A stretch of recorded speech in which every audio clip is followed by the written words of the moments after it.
Assalamualaikum warahmatullahi wabarakatuh. Jumpa lagi dengan pelajaran PPKN kelas 8 bab 2, yaitu menumbuhkan kesadaran terhadap Undang-Undang Dasar Negara Republik Indonesia tahun 1945. Dengan mempelajari mind map atau peta konsep ini akan lebih memudahkan kita dalam memahami pelajaran ini. Di dalam bab 2 menumbuhkan kesadaran terhadap Undang-Undang Dasar Negara Republik Indonesia tahun 1945 ini terdiri dari beberapa bagian. Yang pertama yaitu A. Kedudukan dan makna pembukaan Undang-Undang Dasar Negara Republik Indonesia tahun 1945.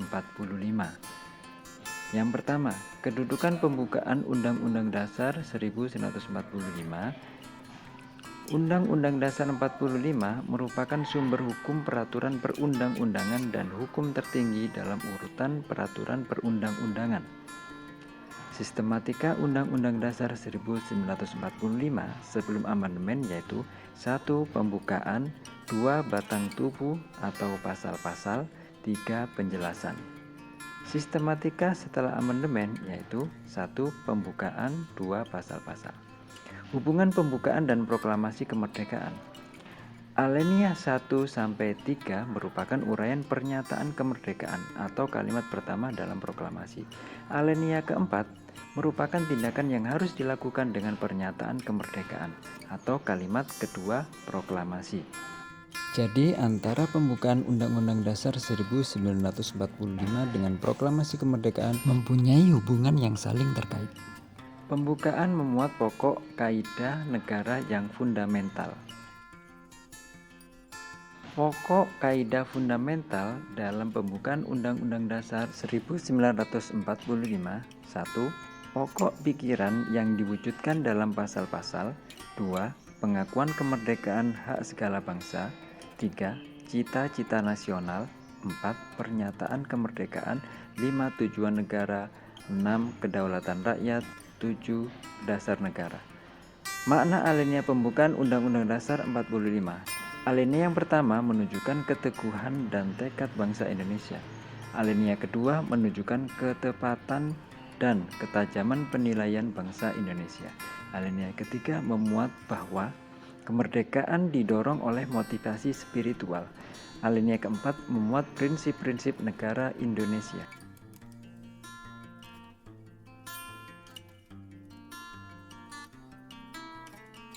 B. Kedudukan dan fungsi UUD Negara Republik Indonesia tahun 1945.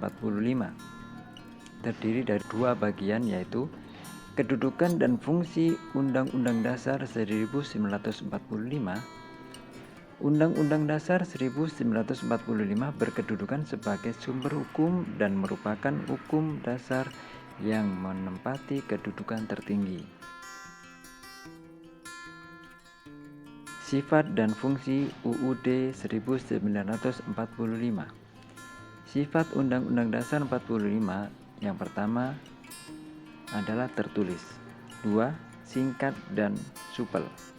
3. Membuat norma-norma. 4. Merupakan peraturan hukum positif tertinggi.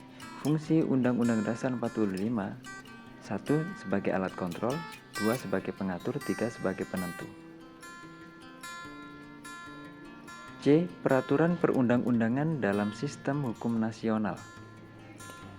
Peraturan perundang-undangan di Indonesia harus berpedoman dan tidak boleh bertentangan dengan Undang-Undang Dasar 1945. D. Melaksanakan dan mempertahankan Undang-Undang Dasar Negara Republik Indonesia tahun 1945. Dalam kesepakatan dasar terdapat beberapa bagian. Yang pertama, tidak boleh mengubah pembukaan Undang-Undang Dasar 45. 2. Tetap mempertahankan NKRI. 3. Mempertegas sistem pemerintahan presidensil. 4.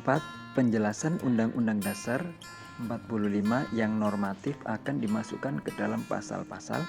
5. Melakukan perubahan dengan cara adendum.